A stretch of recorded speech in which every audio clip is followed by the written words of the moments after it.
Kalian di TWS datang lagi. Kali ini kita akan unbox dan tes sebuah TWS yang banyak banget di komen, diminta buat review ya. Itu KZ-S1.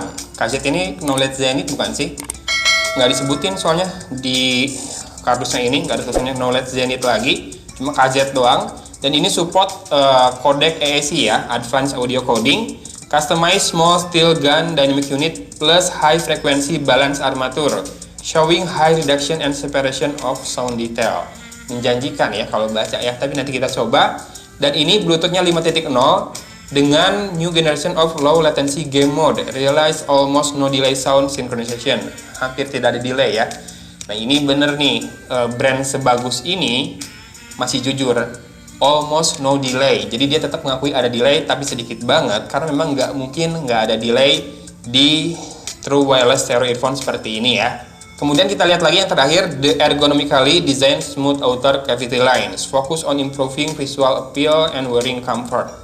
Jadi fokusnya adalah biar kelihatan keren dari luar dan dipakainya nyaman.